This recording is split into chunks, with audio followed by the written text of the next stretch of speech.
Algum tempo depois, Henry juntou as ervas daninhas que acabara de cortar e usou as costas ainda limpas da mão para enxugar o suor que escorria por seu pescoço. A grande pilha de matéria vegetal desfiava, exalava um cheiro de grama recém-cortada. Seu corpo estava cansado de trabalhar longas horas no campo, e a maneira como suas roupas suadas de suor se agarravam ao seu corpo deixaram Anne desconfortável. Para tentar elevar os seus ânimos, Henry se espreguiçou. Quando ela o fez, seus olhos percorreram os vastos campos diante dela. O trigo que eles haviam plantado estava crescendo lenta, mas firmemente. À medida que a época da colheita se aproximava, o trigo lentamente se tornava dourado. E embora um campo dourado de trigo fosse uma bela visão, se lembrar do trabalho que daria para capinar tirava um pouco dessa beleza. Mas se não fosse feito, a plantação ficaria cheia de falhas. Seu trabalho de agora era inteiramente por causa da colheita que viria. Ela endireitou o corpo para relaxar seus músculos rígidos e dar ao seu corpo fatigado um momento de descanso. O vento parecia anormalmente fresco em sua pele, que havia sido superaquecida pelas longas horas de trabalho no campo. O vento também trouxe o som de uma comoção do vilarejo em seus ouvidos. Parecia o som de coisas se batendo, assim como gritos para sincronizar suas forças de trabalho como uma só. Estes eram sons que nunca tinham sido ouvidos antes no vilarejo. Neste momento, o vilarejo estava trabalhando para transformar todos os tipos de planos e ideias em realidade. Desses planos, os que tinham maior prioridade era para construir o muro que cercaria o vilarejo e a construção das torres de vigia. Nem era preciso dizer que todos esses projetos tinham a intenção de transformar o vilarejo em uma fortaleza. O vilarejo Carne ficava na beira da grande floresta de Tob, uma floresta que era o lar de muitas feras selvagens. Em outras palavras, um território muito perigoso. Seria impossível viver em paz naquele vilarejo sem a proteção de muros resistentes. O layout do vilarejo Carne era o de casas ramificando da praça central em todas as direções, sem nada parecido com um muro ao seu redor. Qualquer um podia ir e vir sem passar por nenhum portão. Anteriormente, o vilarejo tinha sido pacífico e sem a presença de nenhum monstro, mesmo que fosse ao lado da floresta. Isso se devia à poderosa criatura conhecida como o Sábio Rei da Floresta, que expandia continuamente o seu território, e sendo assim, nenhum animal se atrevia a rondar a floresta perto do vilarejo. Sendo assim, as defesas do vilarejo eram praticamente inexistentes. Mas tudo isso mudou quando aquele bando de soldados atacou. Cavaleiros com armaduras do Império atacaram e mataram seus pais. Como resultado, ninguém no vilarejo manteve qualquer esperança de que as coisas voltariam a ser como antes. Para esse fim, o líder da tropa dos Goblins, Jugemo, propôs a fortificação do vilarejo como uma contramedida para tal cenário. Uma vez mencionado que os Goblins seriam incapazes de proteger o vilarejo devido à falta de números, a moção imediatamente recebeu aprovação unânime de todas as partes envolvidas. Isso porque, mesmo agora, muitos dos aldeões ainda não conseguiam esquecer o pesadelo que tinha acontecido. O primeiro passo foi desmantelar as casas desocupadas e usar seus materiais para construir um muro. Naturalmente, esses materiais eram insuficientes, então eles tinham que entrar na floresta para derrubar árvores e conseguir mais madeira. Já que entrar nas profundezas da floresta podia significar invadir o território do Sábio Rei da Floresta, eles tiveram que percorrer um longo caminho nas bordas da floresta. Naturalmente, os Goblins prontamente forneceram segurança para que os aldeões cortassem a madeira. Com esse convívio contínuo, a cautela dos moradores em relação aos Goblins gradativamente desapareceu. Parte desse motivo era também porque os cavaleiros que atacaram o vilarejo eram humanos, assim como eles, ou seja, sua própria espécie assassinou seus amigos e famílias. Em contraste, mesmo que fossem de uma espécie diferente, os Goblins trabalhavam com afinco para melhorar a vida do vilarejo. A decisão de qual lado eles deveriam confiar não era mais algo que poderia ser facilmente resolvido com base em estereótipos raciais. Além disso, os Goblins eram mais fortes do que qualquer aldeão. Como guerreiros, eles poderiam conduzir patrulhas, e se alguém se ferisse, o Goblin clérigo Kona poderia facilmente curá-los. O difícil era achar algo para criticar nesses goblins. Com essa conjuntura de acontecimentos, os goblins conseguiram se estabelecer no vilarejo em poucos dias e rapidamente se tornaram parte indispensável no dia a dia. Isso podia ser visto da casa em que os goblins viviam. Nenhuma consideração foi feita do fato de que eram de outra raça, pois uma grande casa tinha sido construída perto da casa de Henry, em meio ao vilarejo. Embora os aldeões e os goblins tivessem trabalhado juntos no plano de defesa, simplesmente não havia mão de obra suficiente para fazer o trabalho avançar mais rápido. Sendo assim, no começo eles tinham construído apenas cercas simples, mas como se fosse uma jogada do destino, o sábio rei da floresta que tinha mantido os monstros afastados do vilarejo tornou-se um seguidor de um guerreiro de armadura preta incrivelmente hábil e abandonou seu território. Embora tivessem conseguido completar as cercas com grande esforço, os aldeões não conseguiam se alegrar com sua realização. Eles apenas suspiraram cansados por mais um golpe de azar que tinham recebido. Mas como uma tempestade que precedia dias de sol, um muro robusto agora defendia o vilarejo. E tudo isso foi graças aos golems de pedra que a bela empregada que servia ao salvador do vilarejo tinha trazido consigo. Esses golems emprestados por Aizongon eram construtos inesgotáveis. Quando recebiam uma ordem, a executavam silenciosamente. Isso para não falar de sua força, que superava em muito a de um ser humano. Claro, a falta de destreza desses golems significava que não podiam executar certas tarefas que exigiam precisão, mas mesmo assim, sua participação no trabalho bruto permitia reduzir em muito o tempo para a construção. Com o trabalho dos golems de pedra incansáveis e sem necessidade de dormir, a construção do muro ficou pronta em um piscar de olhos. Eles poderiam realizar as tarefas que os aldeões e os goblins não podiam, como derrubar árvores e transportá-las em grandes quantidades, cavar buracos ou colocar as fundações dos muros. O que deveria levar anos para ser concluído, na prática terminou em questão de dias, e de brinde, o muro construído ficou ainda maior e mais resistente do que o esperado. Eles não apenas ajudaram a construir os muros, até mesmo a construção das torres de vigilância foi acelerada. Sua tarefa atual era completar as torres de vigilância nos flancos leste e oeste do vilarejo. Anessa, já terminei por aqui, hein? Os pensamentos de Henry foram interrompidos pelo goblin que a ajudou a capinar, um goblin chamado Paipo. Ah, sim, obrigada. Que isso, não precisa agradecer, Anessa. Embora Paipo estivesse acenando suas mãos sujas e manchadas de grama para afastar o agradecimento de Henry, ela ainda sentia que devia aos goblins um tipo de dívida que nunca poderia ser paga. Depois de perder seus pais, Henry se encontrou em uma situação complicada, onde cuidar sozinha dos deveres com sua própria família já era quase impossível. Ela queria pedir ajuda aos outros aldeões, mas dada a falta de mão de obra geral no vilarejo, já era difícil o suficiente para cada família cuidar de suas próprias plantações, quanto mais ajudar com as dela. Mas com a ajuda dos goblins, esse problema foi facilmente resolvido. Além disso, ela não era a única quem os goblins tinham ajudado. Muito obrigada, Henry-chan. Graças à ajuda desse goblin-san, o trabalho está quase pronto. Virando-se para a direção de onde seu nome foi chamado, Henry viu uma mulher rechonchuda de pé ao lado de um campo, e ao lado dessa mulher estava um goblin. É mesmo? Que bom! Foi ideia deles ajudar nas tarefas, então se quiser agradecer a alguém, agradeça a eles. Ah, eu já agradeci ao Goblin-san. Ele disse que ele era apenas o seu subordinado, então disse que era para eu vir agradecer a Anessa dele também. Ouvir a palavra Anessa fez Henry franzir as sobrancelhas, que ela rapidamente tentou disfarçar com um sorriso desajeitado. Foram os próprios goblins que sugeriam que eles deveriam ajudar as famílias que perderam seus trabalhadores rurais no ataque, e a mulher diante dela era uma dessas afetadas. Não havia como ninguém negar as contribuições dos goblins. A reputação deles no vilarejo carne era tanta que era muito comum ouvir as pessoas dizendo que goblins eram melhores vizinhos do que humanos. Por falar nisso, os outros goblins estão por aí? Eu queria que todos viessem para uma refeição de agradecimento em nossa casa. Os outros devem estar patrulhando o vilarejo ou ajudando os novos moradores, mas eu vou passar a mensagem para eles. Obrigada, Henry-chan. Conto com você. Quando todos estiverem livres, vou garantir que se deleitem com um banquete. Vou fazer do bom e do melhor com as minhas habilidades. Bem, vou indo agora. Vou me aquecer fazendo um almoço para esse aqui primeiro. É sério? Mas só se for agora. Recusar um almoço é muito rude, afinal de contas, não é? Anissa, sinto muito, mas te vejo mais tarde. Agora eu vou almoçar na casa da Morga-san. Henry assentiu e a mulher voltou para o vilarejo acompanhada do outro Goblin. Seria bom se os recém-chegados também percebessem logo que vocês não são maus. É, a maioria não parece nada feliz em ver a gente, mas eu até entendo. Tem coisas que não mudam do dia pra noite. No fundo, ainda tem aqueles que acham que somos inimigos. Sim, afinal de contas, a maioria dos vilarejos, tirando esse aqui, é claro, trataria vocês como se fossem inimigos. Isso é certo. É por isso que tivemos que enviar gente do nosso grupo pra ajudar os aldeões com o trabalho.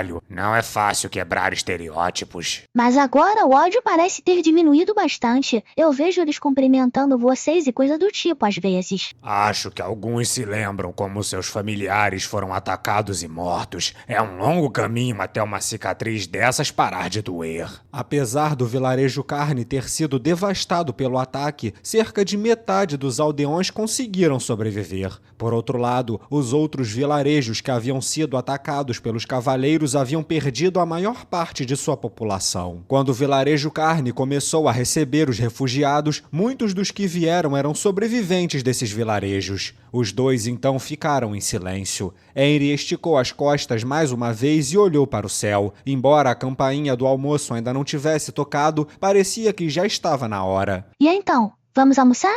Apesar do seu rosto achatado, Paipo fez uma expressão que era instantaneamente reconhecível como um sorriso. Eu adoraria. Suas refeições são sempre deliciosas, Anissa. Que nada, elas não são tudo isso. Henry riu, um pouco envergonhada. Ora, eu tô falando sério. Te ajudar nos campos é uma das tarefas mais disputadas no grupo, pois sabemos que a recompensa é comer a sua comida, que é muito boa, Anissa.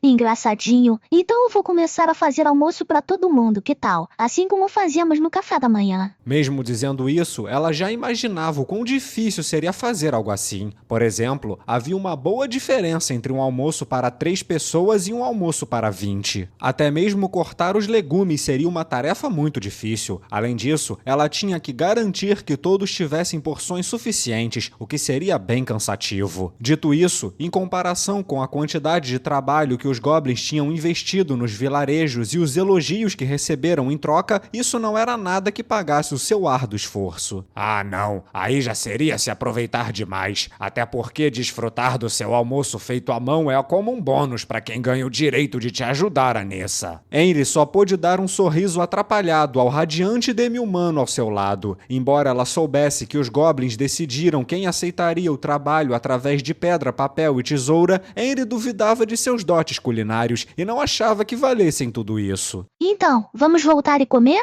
Só se for agora. As palavras de Paipo foram cortadas ao meio enquanto ele olhava para o horizonte com seus olhos aguçados. Com uma respiração profunda, o até então relaxado e alegre pequeno demi-humano se tornou um guerreiro veterano em um instante. Henry seguiu a visão de Paipo ao longe. Eles viram um goblin montado em um lobo negro. Eles pareciam deslizar pela planície enquanto se aproximavam do vilarejo em alta velocidade. Aquele é o Kyumei-san. Entre os membros da tropa Goblin que Henry havia convocado, havia 12 Goblins soldados de nível 8, 2 Goblins arqueiros de nível 10, um Goblin mago de nível 10, um Goblin clérigo de nível 10, 2 Goblins cavaleiros de nível 10 também e um Goblin líder de nível 12, somando um total de 19 Goblins. Kaijali e Paipo, que ajudaram com as tarefas, eram Goblins soldados de nível 8, enquanto que o Meike estava montado em um lobo preto vestindo uma armadura de couro e carregando uma lança, era um Goblin Cavaleiro de Lobo de nível 10. O trabalho dos Goblins Cavaleiros de Lobos era patrulhar as planícies e atuar como batedores. Ver os cavaleiros retornando periodicamente ao vilarejo para entregar relatórios era uma visão comum. Parece que aconteceu alguma coisa. Entretanto, o tom de Paipo era muito sombrio e isso fez Henry pensar que algo ruim havia acontecido. Acha que teve algum problema? Ele só deveria voltar mais tarde. Era para estar rondando a floresta hoje. Será que aconteceu alguma coisa?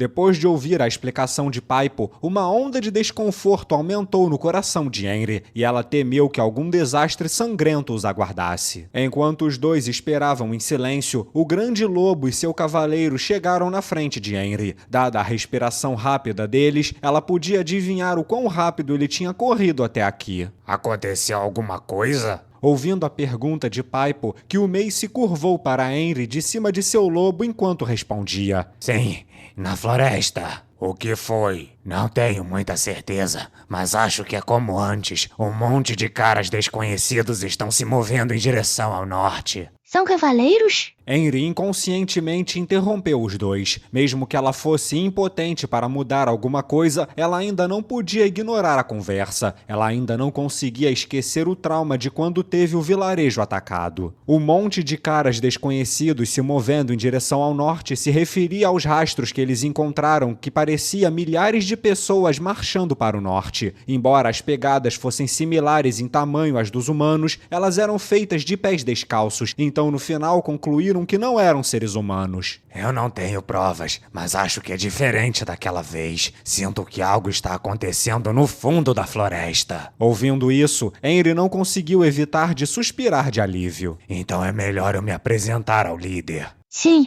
bom trabalho. Obrigado. Depois de acenar para os dois, Kyumei esporeou e o lobo partiu. Henry e Paipo observaram-no entrar pelas portas do vilarejo que se abriram lentamente. E então, vamos voltar também? É o jeito, né? Depois de lavar as mãos ao lado do poço, Henry e Paipo tinham acabado de chegar em casa quando ouviram a voz de uma menina. Bem-vinda de volta, Netia. A voz veio acompanhada por um som de moagem. Seguindo o som até sua fonte, Henry viu Nimo girando um pequeno moinho de pedra atrás da casa. Um cheiro pungente vinha do moinho. Embora fosse semelhante ao cheiro que se agarrava às mãos de Henry logo antes, esse era várias vezes mais intenso, o suficiente para que se pudesse sentir a uma certa distância. Nimo já estava acostumada com o cheiro. Ela estava bem, mas os olhos de Henry quase se encheram de água quando o odor a surpreendeu. Paipo, que estava parado atrás dela, parecia não ter sido afetado. Não ficou claro se isso aconteceu porque o cheiro só afetava certas espécies ou porque ele achava que seria terrivelmente rude fazer uma careta para a irmã mais nova de sua mestra. Cheguei. Como estão as coisas? Já fez tudo isso? Fiz sim, olha aí. Henry olhou a linha de visão de Nimo e viu que as ervas que ela empilhou antes de sair de casa haviam sido reduzidas a um pequeno punhado. Eu fiz certinho, né? Tem só um tiquinho agora. Antes de sair de casa, Henry pediu a Nimo para ajudá-la a moer as ervas em uma pasta. Isso porque algumas ervas tinham que ser secas para serem preservadas, mas outras precisavam ser trituradas para isso. Nossa, você se esforçou bem no seu trabalho. Parabéns, Nimo. Henry abriu os braços para elogiar sua irmã e um olhar de orgulho floresceu no rosto de Nimo. Talvez ela estivesse sendo influenciada por Nifria ou talvez ela quisesse ajudar sua irmã de alguma forma, mas Nimo sempre fazia rapidamente suas tarefas. As ervas eram a maior parte da fonte de renda do vilarejo Carne. Podia-se dizer que era a fonte de renda principal que não exigia muita mão de obra para um vilarejo fronteiriço. Dado que era um método crucial para que obtivessem dinheiro, todos os moradores do vilarejo Carne conheciam pelo menos um pouco sobre ervas e onde elas cresciam. Henry silenciosamente considerou a situação. As ervas do vilarejo Carne eram incrivelmente lucrativas. No entanto, elas só poderiam ser reunidas dentro de uma janela de tempo muito curta, antes que as flores brotassem. E só poderiam ser consideradas como uma renda temporária na melhor das hipóteses. No entanto, todos os lugares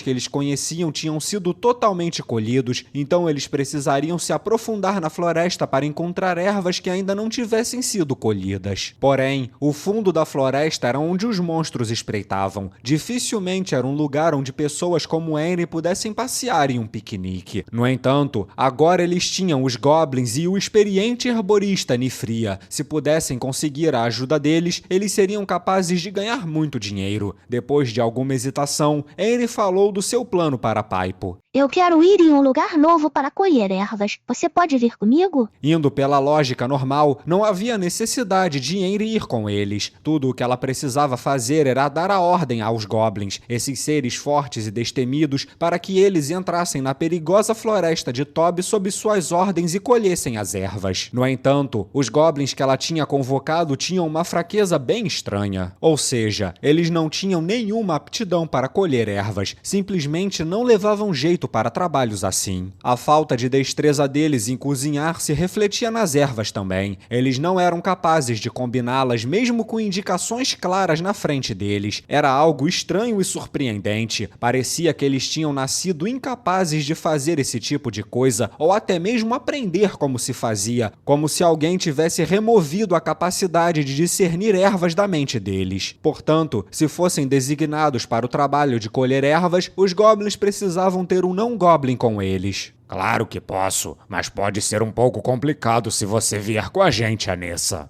Hã?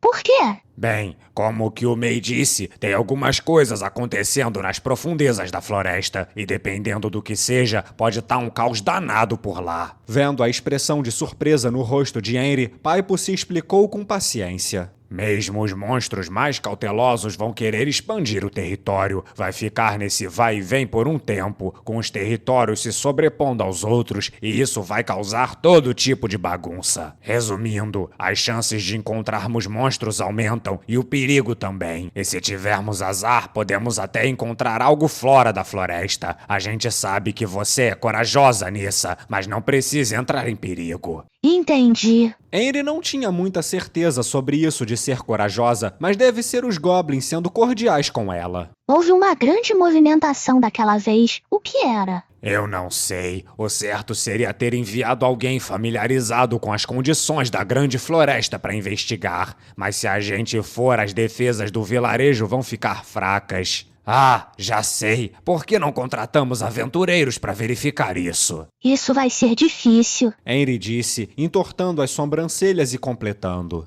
De acordo com o Enfi, o serviço dos aventureiros custa bem caro, e embora os lords e as ladies de Irantel ajudem alguns desses custos, é muito difícil um vilarejo como o nosso conseguir pagar aventureiros com as nossas economias. Ah, entendi. Se der muitas ervas na colheita, o valor da venda deve ajudar com parte desse problema. Caso contrário, tudo o que resta é vender o item que recebemos do Gonsama. Henry havia recebido 2 trombetas de Ainzongom. Embora uma delas tivesse desaparecido depois que ela tinha assoprado, a outra ainda estava escondida em segurança na casa de Henry. Esquece isso, Anessa. Nós preferimos que você sopre a trombeta de uma vez em vez disso. Eu sei, é até errado eu pensar em vender aquele presente. Henry não queria se tornar o tipo de pessoa desprezível que vendia presentes dados por boa vontade. E também existia a possibilidade de que talvez nem fosse possível vendê-lo, então ela decidiu não o fazer.